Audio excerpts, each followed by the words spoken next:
Thursday afternoon அன்றைக்கி ஆடி அமாவாசை. வாசு வந்து இயர்லியராகவே கொஞ்சம் மார்னிங்கே கிளம்பி சோழவந்தான் போயிட்டு வந்துட்டார். அவர் ஃபாஸ்டிங் அன்றைக்கி மார்னிங் ஃபாஸ்டிங். ஸோ ஆஃப்டர்நூன் ஒரு 12-12:30 சாமி கும்பிட்டுடலாம் அப்படின்னு சொல்லி நான் 10 o'clock வந்து லன்ச் ப்ரிப்பேர் பண்ண ஸ்டார்ட் பண்ணிட்டேன். நான் அப்போ பண்ணால் தான் ஒரு 12 ஆகிடும். நிறையா சமைக்க வேண்டியிருந்துச்சு அன்றைக்கி. அதனால் அப்படியே கொஞ்சம் ரிலாக்ஸாக பண்ணுவோம், இதுக்கு இதாக பண்ணணும்னு சொல்லி ஒன்றா செய்ய ஆரம்பிச்சிட்டேன். ஃபஸ்ட்டு பருப்பு வேக போட்டுட்டேன் சாம்பாருக்கு. தென் பாயசத்துக்கு வந்து சக்கரைப்பாகு ரெடி பண்ணி வச்சுட்டேன்.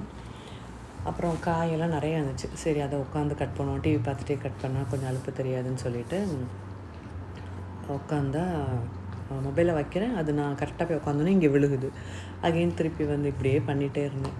ஒரு வழியாக செட் பண்ணி வச்சுட்டு காயெல்லாம் கட் பண்ணியாச்சு. கிச்சனே உழப்பி வச்சுருந்தேன். சரி லஞ்சை முடிச்சுட்டு அதுக்கப்புறம் க்ளீன் பண்ணிக்கலாம் கடைசியில் அப்படின்னு சொல்லி வச்சுருந்தேன். எனக்கு இன்னொரு கன்ஃபியூஸ் ஆகும், இந்த மாதிரி நிறைய செய்யும்போது எதில் உப்பு போட்டோம் எதில் போடலை, அப்புறம் மிளகாப்பொடி போட்டாச்சான்னு எனக்கு மட்டும்தானா இல்லை எல்லாருக்கும் இந்த இது இருக்குமான்னு தெரியல.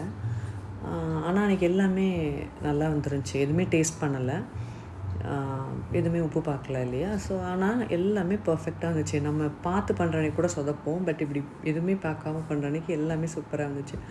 ஸோ ரைஸ், சாம்பார், ரசம், பாயசம், அது கூட அவியல், சக்கரை பூசணி, வாழைக்காய், அப்பளம் அப்படின்னு வச்சு எல்லாம் ரெடி பண்ணி சாமி கும்பிட்டுட்டு வாசும் ஷீரோவும் போய் மாடியில் காக்காவுக்கு சாப்பாடெலாம் வச்சுட்டு வந்தாங்க. ஷீரோ வந்துட்டான். ஆளுக்கு முதல்ல எனக்கு சாப்பாடு போடு, பசிக்குது அப்படின்னு சொல்லி கேட்க ஆரம்பிச்சிட்டான். அப்புறம் அவனுக்கும் இலையில பப்பு பூவா செஞ்சு வச்சேன்.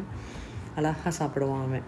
ரொம்ப நீட்டாக ஃபுல்லாக சாப்பிட்டு முடிச்சிட்டான். எனக்கு இவ்வளோ வேலை செஞ்சனால கொஞ்சம் டயர்டாயிடுச்சு.